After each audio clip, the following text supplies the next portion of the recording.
GK Jain Schools, a great way to start your child's early education. Good evening children, this is Padma from GK Jain Schools. We shall continue with exercise 2.6 of complex numbers from 12th maths. Let's move on to the topic now. As we discussed in the previous class, we will be continuing with exercise 2.6. Before that, we will go through this concept once again. Do you all remember the equation of complex form of a circle is given by modulus of z minus z naught is equal to r. If it is less than r, it represents the points interior of the circle, and if it is greater than r, it represents the points exterior of the circle, that is outside the circle. So this concept, that is bringing the given equation, given expression to this format, that is modulus of z minus z naught is equal to r, we will be using in the sums. Now let us move on to the rest of the sums in the exercise 2.6. In the previous class, we did exercise 2.6 important 5 mark sums, that is first and second sum. You can see them in the slide. Those sums, first and second sum, and also a similar sum in the example also. Those sums are very important 5 mark sums. They can be asked in creative question also. See, you have to remember which is I and which is 1. You have to go through the previous class once again. Okay, now we'll move on to the session. We shall continue with the third sum. Today we are going to go through the second subdivision of third sum, that is imaginary part of 1 minus I into z plus 1 equal to 0. Okay, means imaginary part of this expression, whatever we are going to derive at the end, in that the imaginary part will be equated to 0. That was the hint given here. So as usual, we will start off with your assumptions, that is let z take the value x plus iy. So wherever z is there, I will replace it by x plus iy. So x plus iy. Now since it was given imaginary part of the expression is 0, first I will multiply and then bring it to the real part and imaginary part. So x into 1 x into minus I minus ix, again I into iy into 1 is iy, I into I square is minus 1. So minus into minus will become plus, so y, and plus 1. Now I will group the real parts, x plus y plus 1 and minus ix plus iy. Again x plus y plus 1 will be my real part, plus I into y minus x will be my imaginary part. So it was given in the question, that is the imaginary part of this expression takes the value 0. So obviously, what is the imaginary part here? Whatever present next to the I, whatever coefficient present next to I will be called as the imaginary part. So what is that? Y minus x. So y minus x is equal to 0 means when I am multiplying with minus, this becomes x minus y equal to 0. Therefore the Cartesian form of the locus of x is x minus y equal to 0. Now we will move on to the fourth sum. Show that the following equation represent a circle, find its center and radius. Remember, in today's class also we had seen that slide. I told you, the general form of the complex form of a circle is given by what format? Modulus of z minus z naught is equal to r. So we have to bring this expression to that format. Okay, so first we will consider this expression. It is 2z plus 2 minus 4i equal to 2. Okay, so what I will do, first I will divide it by 2. I am going to divide the whole expression by 2.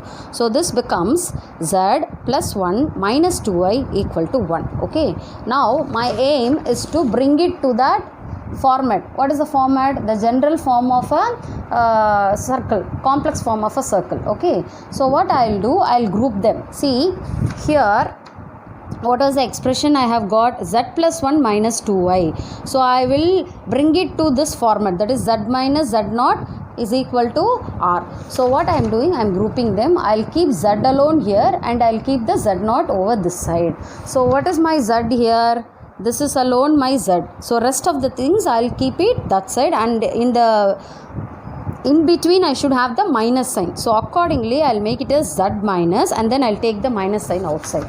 So this will become z minus 1 plus 2i modulus is equal to 1. Okay, so it is of the form modulus of z minus z naught is equal to r, and it is a circle. Now comparing it with the general thing, what is the general thing? Modulus of z minus z naught is equal to r.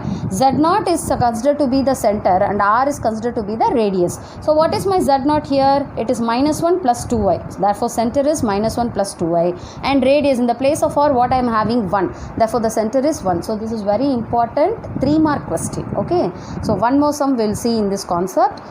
Third subdivision, modulus of 3z minus 6 plus 12i equal to 8. So in the previous sum all were multiples of 2, so I have divided it by 2 common. But here all these things were, all these elements, numbers were multiples of 3, but 8 is not multiple of 3. Even though we cannot have coefficient next to z. The format is z minus z naught. Z should be alone without no coefficients. So what we'll do, we'll divide it by 3. So this makes z minus 2 plus 4i is equal to 8 by 3. If you are going to have fraction in the radius part, that doesn't matter, okay, but I should not have the coefficient next to z. Now it is of the form modulus of z minus z naught is equal to r, and it's a circle. So comparing with the general thing, z minus z naught is equal to r, my center becomes what? 2 minus 4i. And what about my radius r? It is 8 by 3. So we have concluded. Now fifth sum, obtain the Cartesian form of the locus of z, where z is equal to x plus iy in each of the following. There are two subdivisions. The first subdivision, modulus z minus 4 is equal to 16. So first consider modulus of z minus 4 is equal to 16. So what will be our first assumption? Let z takes the value x plus iy. So wherever z is there, I'll replace it by x plus iy. So what was the question here? Z minus 4 is equal to 16. So I'll replace z as x plus iy minus 4 is equal to 16. Now I have to group the real and imaginary part. So x minus 4 plus iy is equal to 16. Now the modulus means square root, right? So that is squaring. So when I'm squaring, this becomes x minus 4 the whole square plus I square is minus 1. Even though since it is in the modulus, it will take the positive value. So plus y square is equal to 16. Now I have to get rid of the square root. So I am squaring on both sides. So what happens when I am squaring on both sides? This becomes x minus 4 the whole square plus y square is equal to 16 square is 256.